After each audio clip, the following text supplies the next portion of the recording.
सबसे ज्यादा ट्रम्प चिढ़ा हुआ है नेहरू से। अमेरिका क्यों जलता है इंडियन से? ये सिर्फ और सिर्फ नेहरू की कारस्तानी है। नमस्कार। ट्रम्प भारत से इतना क्यों चिढ़ा हुआ है? हर जगह पे भारतीयों को और भारत को दबाने की, झचकाने की कोशिश क्यों करता रहता है? मुझे इसकी एक्सेंट समझ नहीं आ रही। इनको सबको वापस भेजो, इनको बेड़ियों में बांध कर भेजो। हम लोग बहुत गलत सोच रहे हैं अभी तक। बात सही है कि मोदी से तो चिढ़ा ही हुआ है ट्रम्प, और अडानी का भी कोई ना कोई एंगल है, लेकिन सबसे ज़्यादा ट्रम्प चिढ़ा हुआ है नेहरू से। उसे पूरा अंदाज है कि आज जो भी अमेरिका में हो रहा है वो नेहरू की वजह से हो रहा है। ये कोई मोदी नेहरू वाला नेहरू एंगल नहीं है, ये प्योरली जवाहरलाल नेहरू के दिमाग और फोरसाइट की उपज है कि आज अमेरिका इंडियन से डरा हुआ है। पिछले हफ्ते सिलिकॉन वैली में एक बहुत बड़ी मीटिंग हुई जिसमें सामने की रो पे सुंदर पिचई, सत्य नडेला, शांतनु नारायण ये सब बैठे हुए थे। वहाँ पर ट्रम्प ने कहा कि इंडियंस को हायर करना बंद करो। उसने ये नहीं कहा कि यूरोपियंस को बंद करो, चाइनीज़ को बंद करो, या साउथ अमेरिकन्स को, या मैक्सिकन्स, या जो भी है इमिग्रेंट्स और जो अमेरिका में। उसने सिर्फ ये कहा कि इंडियंस को बंद करो। Under President Trump, those days are over. We need U.S. technology companies to be all in for America. We want you to put America first. You have to do that. That's all we ask. क्यों? क्योंकि जो 60 के दशक में जो शुरुआत हुई थी यहाँ से भारतीयों के वहाँ जाने की, जिसे हम ब्रेन ड्रेन कहते थे, अब वो मामला उलट गया है। अब अमेरिका से ब्रेन ड्रेन यहाँ हो रहा है क्योंकि हमारे लोग वहाँ गए, वहाँ की कंपनियों को बड़ा किया, पैसे कमाए, और अब यहाँ पर उन कंपनियों का फ़ायदा दे रहे हैं। बेंगलोर में, पुणे में, हैदराबाद में नए नए स्टार्टअप तैयार हो रहे हैं। लेकिन उसकी बात हम बाद में करते हैं। पहले मैं आपको बताता हूँ कि ट्रम्प इतना जलता क्यों है इंडियन से, अमेरिका क्यों जलता है इंडियन से। ये सिर्फ और सिर्फ नेहरू की कारस्तानी है। नेहरू ने 60 के दशक में, 61 में IITs का निर्माण किया, IIM का निर्माण किया। तुम्हारे जितने भी एजुकेशन के हायर इंस्टीट्यूट्स थे इनका निर्माण शुरू किया। MBA करना है आपको तो अहमदाबाद में, IITs हैं तो कानपुर, बॉम्बे, कलकत्ता, और इंजीनियरिंग कॉलेजेस पूरे देश में फैला दिए। चेन्नई के एक छोटे से गांव में पैदा हुआ आदमी भी आज जाकर व्हाइट हाउस में बैठ सकता है। मोदी उसको रिसीव करने जाएगा। कि कैसे हुआ ये ऐसे हुआ कि इसमें दिमाग का खेल है सब। आज जो भी मिलियनेयर बनेगा, ट्रिलियनेयर बनेगा, बिलियनेयर बनेगा, वो दिमाग से बनेगा, उसके बाप दादे के पैसे से नहीं बनेगा। ये जो वो ब्रिक एंड मॉर्टर मिलियनेयर्स होते थे, यानी जो बिल्डिंगें बनाकर, रियल एस्टेट के या गोल्ड चुराकर या उस सबसे बनते थे, वो ज़माना अब ख़त्म हो गया। वो ज़माना है ये जब अगर आपका दिमाग काम करता है, आपके पास आइडिया है, आपके पास एक एजुकेशन बैकग्राउंड है जो नेहरू ने दिया था, तो आप आज बिलियनर, ट्रिलियनर कुछ भी बन सकते हो, जो कि हमारे लोगों ने वहाँ बनकर दिखाया। इसी चीज़ से अमेरिका डरा हुआ है। जब 60 के दशक में शुरुआत हुई थी, जब हमारे IITs नए नए थे, उसके बाद हमारे लोगों ने देखा कि अमेरिका में पैसे हैं, अमेरिका ने देखा कि यहाँ पे पढ़ने लिखने वाले लोग हैं और इनके पास टेक्नोलॉजिकली सैवी, यानी जिसको टेक्नोलॉजी बहुत अच्छे से आती है, ऐसे दिमाग हैं यहाँ पर, जो छोटे छोटे गाँव में, कुन्नूर फुन्नूर और चेन्नई, हैदराबाद से लेके छोटे छोटे ज़िलों में फैले हुए हैं। उनको उन्होंने H1B वीज़ा देके बुलाना शुरू किया। इसको हमने ब्रेन ड्रेन कहा कि हमारे अच्छे अच्छे जो लोग थे वो वहाँ भागे जा रहे थे।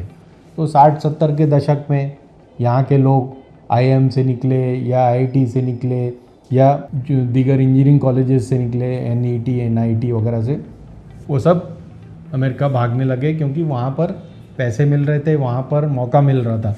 हमारे यहाँ पर वो मौका नहीं था। तो 80 का दशक आते आते ये जो लोग वहाँ ब्रेन ड्रेन के नाम से गए थे, जो छोटे छोटे कामों में लगे थे, मिडिल लेवल तक पहुँच पाए थे, 80-90 के दशक में आते आते वो टॉप पर पहुँच गए। सुंदर पिचई, सत्या नडेला, इंदिरा नूई, सत्यप्रकाश, शांतनु नारायण, ये सारे लोगों ने, और बहुत से हैं ऐसे, कम से कम 33 CEO आज इंडियंस हैं, पाकिस्तानी नहीं है, इंडियंस ही हैं। क्योंकि पाकिस्तान भी सही उसी समय बना, उन्होंने नेहरू वाली अकल नहीं भिड़ाई थी। ये सिर्फ नेहरू ने बढ़ाया था कि अगर आने वाले जनरेशन पर राज करना है, आने वाले दशकों में हमें विश्व पावर बनना है, तो हमें टेक्नोलॉजी आनी चाहिए।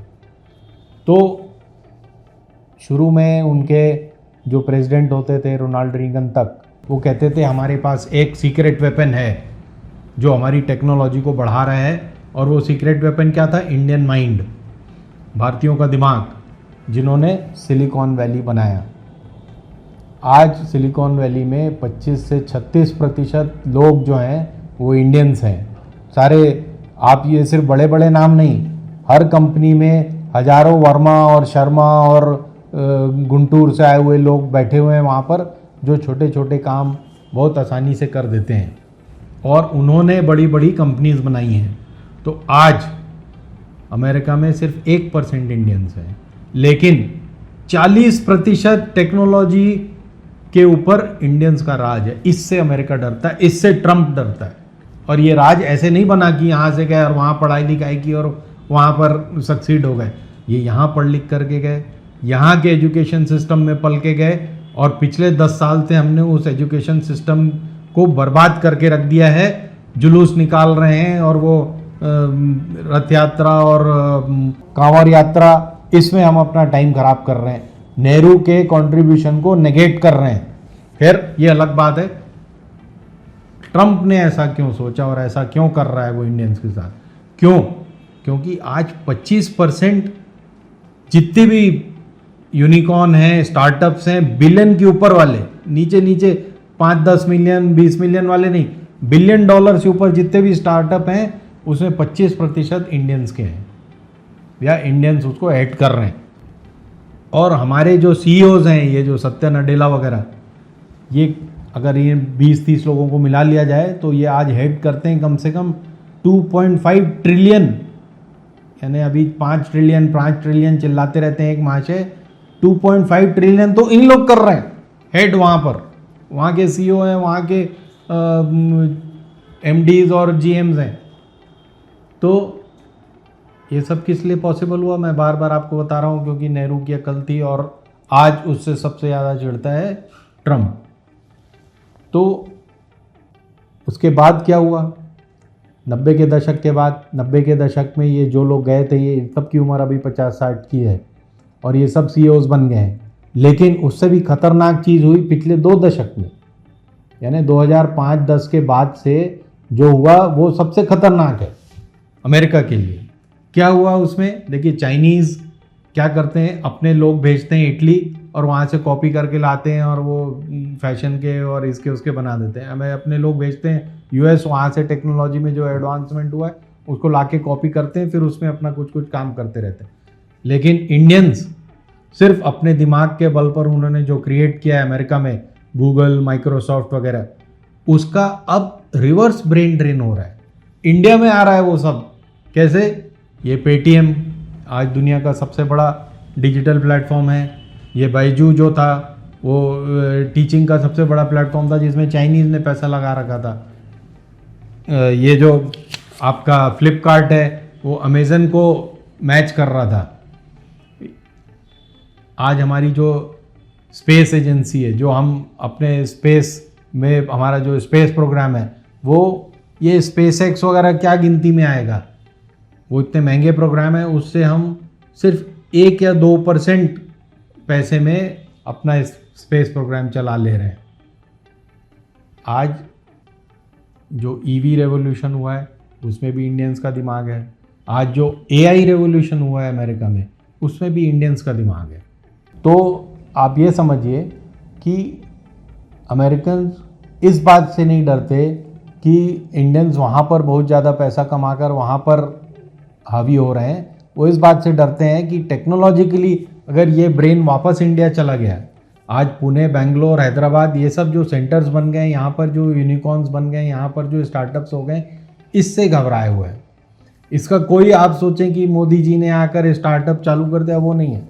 ये सब अमेरिका में जो लोग रहते थे, जिन लोगों ने वहाँ सीखा, जो H1B1 वीज़ा लेके गए या जो वहाँ के सिटीज़न बन गए, उन लोगों ने पैसा और दिमाग लगाकर यहाँ पर ये सब काम किए हैं।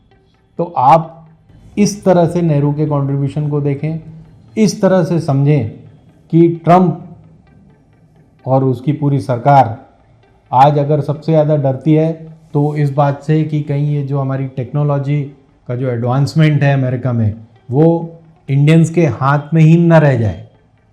इसलिए वहाँ वो चाहते हैं कि गोरों को भरो, इसलिए वो वहाँ चाहते हैं कि कम करो अब इंडियंस का आना, जो हम सीख गए हैं उसको ही बढ़ाएं और गोरे बढ़ाएं उसको। तो ये कहानी है इस सब भारतीयों से चिढ़ने की, ट्रंप की। धन्यवाद।